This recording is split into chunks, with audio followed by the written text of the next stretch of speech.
Hey, welcome to my channel, TheRealA'lexious. I'm Alexious and I'm here to give you my POV as a newbie reader. So stay tuned as I give you my pet peeves for Stephen King's Salem's Lot.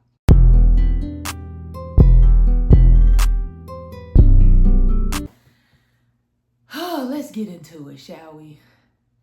Might I say, I am tired. This is my third time filming this video and oh my gosh. I really give it out to the YouTubers, the content creators, because this is a job and a half, okay? I'm not editing this. I'm not editing nothing in this video. So forgive me in advance because I'm tired. So let's jump into it. Oh, another disclaimer. Again, like I did say, I'm a newbie reader, so not too much on me. It's just I started reading January. We had a snowstorm where I live and I picked up a book because I was bored and I haven't put them down since.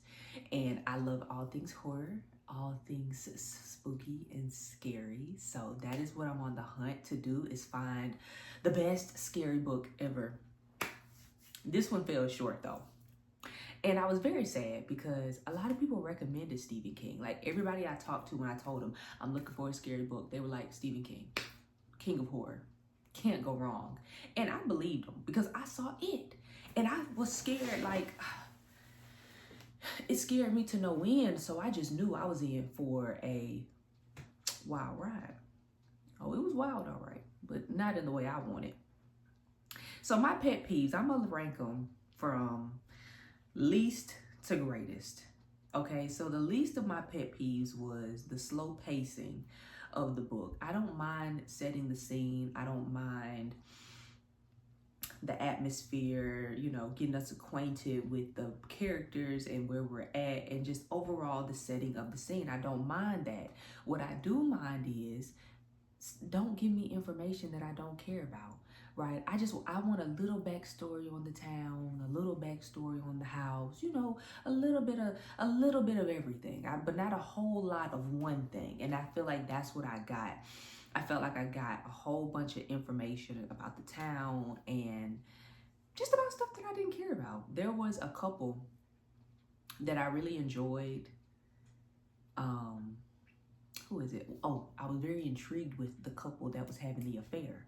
There was a lady that was having an affair and her husband came in and caught her. And I was just curious, what happened with them? Did they make it? Counseling? No divorce? What happened with them?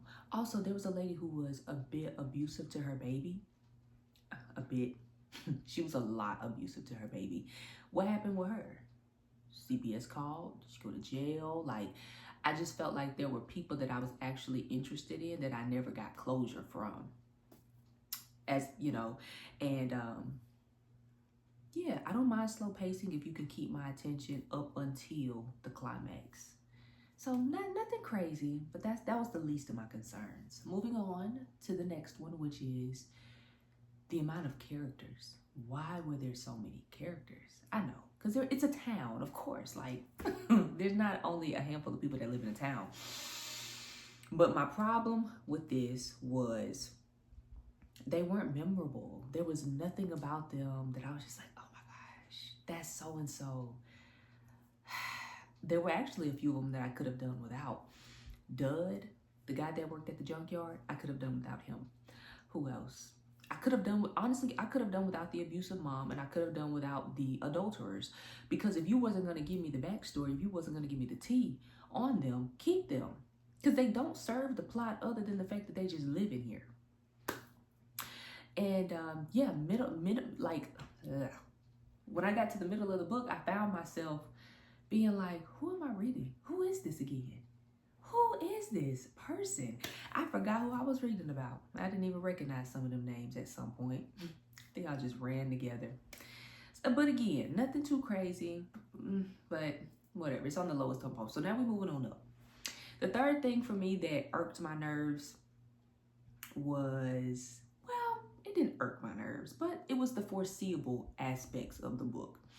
So let's take the vampire, Straker, and Barlow, but more so Straker because he's the first one that you're introduced to. I'm not really sure if the goal was for him to be incognito or what. I'm not really sure what the goal was because as the reader, we know who he is. We know that he's the vampire, at least I did. But I don't know if the town people were supposed to know. But I feel like, because I put myself in their shoes, if we're a small town, everybody know everybody. If a person moves in and you buy a haunted house, everybody wants to know who you are. I want to know who you are, where you done came from. And the sheriff did a good job because he did get a background check. But I wish he would have had a little bit more. I wish they would have did more of the incognito approach, right? More so, like maybe if Ben bought the Marstein house, because that was the plan in the beginning. I would have liked for Ben to buy the Marstein house. People suspect Ben is the problem. And everybody's looking at Ben crazy, and Ben is trying to plead his case. Meanwhile, the real vampires are in the town, cozying up to the people and going awry. And then by the time y'all figure out that y'all got the wrong person, it's too late. I would have liked something like that. I would think that would have intrigued me a lot more. Other than that, that was the only foreseeable thing for me, was just like him being the vampire, and it was underwhelming. But we'll get to that. What else? Oh, moving on up to number 3, which is the parts that did not add up. So number 3 for me would be, it didn't make sense.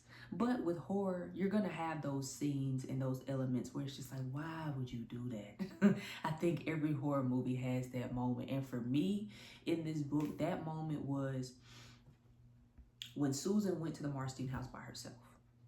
Now, the plan was for Ben and Matthew, the teacher. Ben, the teacher, and Susan were supposed to go to the Marstein house themselves to check out the guy, check out the vibe and what was going on. And so yeah, she goes by herself. I don't understand that, because you were the most skeptical of everybody. She knew something was going on, but she did not think that it was a vampire. So my question is this: if you knew something was in the mist, why would you go by yourself? You didn't think it was a vampire, right? But why would you go by yourself? You didn't think it was a vampire, but you knew something was going on, and you still went up there by yourself. Not her fault. She didn't write herself. So whatever. What else did not add up? Oh, her boyfriend. Susan apparently has a boyfriend when she meets Ben, and Ben and Susan are hanging out, and everybody, the whole entire town knows about Ben and Susan, and they all outside with it.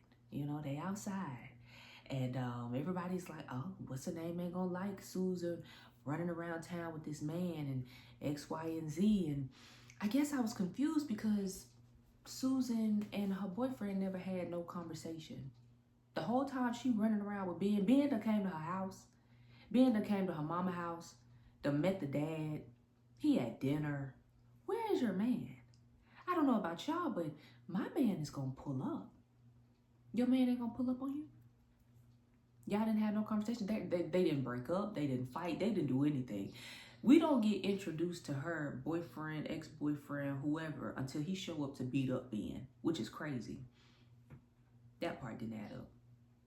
And I want to say, last but not, oh no, this is what really grinded my gears. Yeah, the random inserts of the plots. That's what really grinded my gears. So, for example, there's a scene where Susan's mom is asleep, and she gets compelled in her sleep, I'm assuming by the vampire, to go to the hospital to kill the teacher. She goes to the hospital, gets into a little tussle with the front desk lady. Somebody comes down to referee the situation, and then it cuts off from there. Then it goes into the priest and how he has to get out of town. He's trying to find a train, and so now I'm interested in him. And then out of nowhere, multiple mini chapters later, because I forgot to say it's a big chapter with many chapters in the chapter, which is fine. I don't care about that. So out of nowhere, we find out that Susan's mom is dead. When I tell you that, I was reading that book literally, and I was just like, what in the world? I was so annoyed because I was already invested in the priest and what he had going on. At that point, I didn't care that Susan's mom had died. You should have told me that beforehand. You should have told me that beforehand. I didn't care that Susan's mom had died. Anywho, moving on to the last but not least, which it just wasn't scary. It wasn't scary. I was very underwhelmed, very disappointed. And I genuinely thought I was going to be a one and done Stephen King book, but somebody talked me into getting Pet Sematary. If Pet Sematary don't work, I'm not reading no more Stephen King books. I know, sue me. But I don't have the time to, this reading thing, it takes time. And the only reason I finished this book is because I paid for it. I paid for it and I was invested in some of the storylines, like Ben and Susan's dating life. I was invested in the drama between Susan and her mom's deal, and the adulterous woman and the abusive mom. There were some bits and pieces, but the main reason why I finished this book is because I wanted to make this video. I paid for the book and I was invested a little bit. But yeah, Pet Sematary don't work. I think I'm done. Yeah, his books might not be my ministry. So I'm moving on. So if y'all have any recommendations for scary books that have good plots, good characters, please recommend them. Again, I'm a newbie. Don't come for me. But yeah, I'm obsessed with this whole reading thing. I thoroughly enjoy it, getting lost in a book. I just enjoy it. So I want to continue to do like book reviews and pet peeve videos and just all things concerning books and things like that. So leave a comment down below of your recommendations and I will see y'all on the next video. Bye.